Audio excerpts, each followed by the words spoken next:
नमस्कार, मैं हूं आपके साथ अक्षता मौर्य। आप देख रहे हैं न्यूज़ 7 हिंदी। भारत और पाकिस्तान के बीच तनाव एक बार फिर चरम पर है। पहलगाम आतंकी हमले के बाद हर भारतीय चाहता है कि आतंकवादियों के आका पाकिस्तान को कड़ा से कड़ा सबक सिखाया जाए। हर देशवासी प्रधानमंत्री मोदी से ये मांग कर रहा है कि वे इस कायराना हरकत का मकूल जवाब दे। भारत और पाकिस्तान के बीच कुल मिलाकर 4 बड़ी जंगें हो चुकी हैं और पड़ोसी देश को हर जंग में मुंहकी खानी पड़ी है।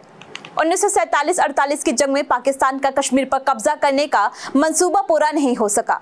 1965 की जंग में भी उन्हें शिकस्त मिली। 1971 की लड़ाई में उनके 2 टुकड़े हो गए और 1999 में तो उनकी ऐसी दुर्गति हुई कि अपने सैनिकों की लाश तक को पहचानने से इनकार कर दिया। पीएम नरेंद्र मोदी ने आतंकियों और साजिशकर्ताओं के खिलाफ अपना सीधा संदेश दिया है, जिसके बाद पाकिस्तान में डर है कि भारत एक बार फिर से सर्जिकल स्ट्राइक या एयर स्ट्राइक न कर दे। कांप रहे पाकिस्तान को अब युद्ध का डर सताने लगा है। पाकिस्तान ने अपनी सेनाओं को हाई अलर्ट कर दिया है। पहलगाम में हुए नृशंस आतंकी हमले के बाद दोनों देशों के बीच एक बार फिर टकराव की सुगबुगाहट होने लगी है। ऐसे में सवाल ये उठता है कि अगर दोनों देशों के बीच जंग होती है तो पाकिस्तान कितने दिन टिकेगा। आइए समझने की कोशिश करते हैं। दोनों देशों की आर्मी में कितना दम। भारत की बात करें तो ग्लोबल फायर वार इंडेक्स 2025 के अनुसार भारतीय थल सेना दुनिया की चौथी सबसे शक्तिशाली सेना है, जिसमें 14.55 लाख सक्रिय सैनिक हैं और 11.55 लाख रिजर्व सैनिक हैं।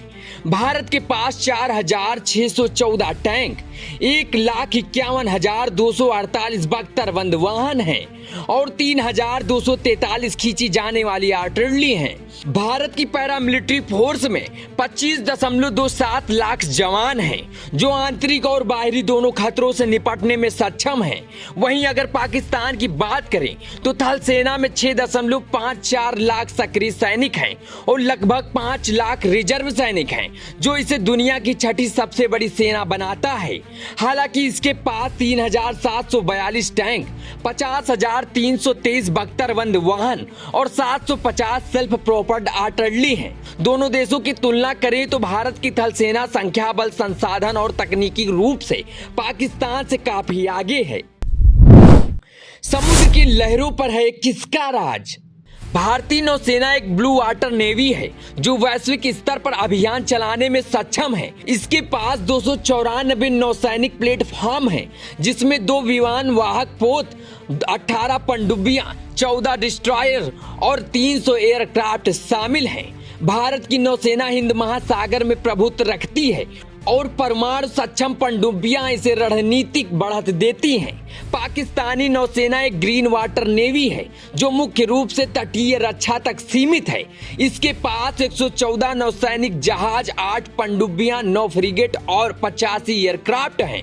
पाकिस्तान अपनी नौसेना को चीन और तुर्की के सहयोग से आधुनिक बना रहा है, लेकिन यह भारत की नौसेना की तुलना में काफी छोटी और कम सक्षम है। दोनों देशों की नेवी की तुलना करें तो भारत की नौसेना एक बेड़ा और तकनीकी क्षमता पाकिस्तान से कहीं अधिक है।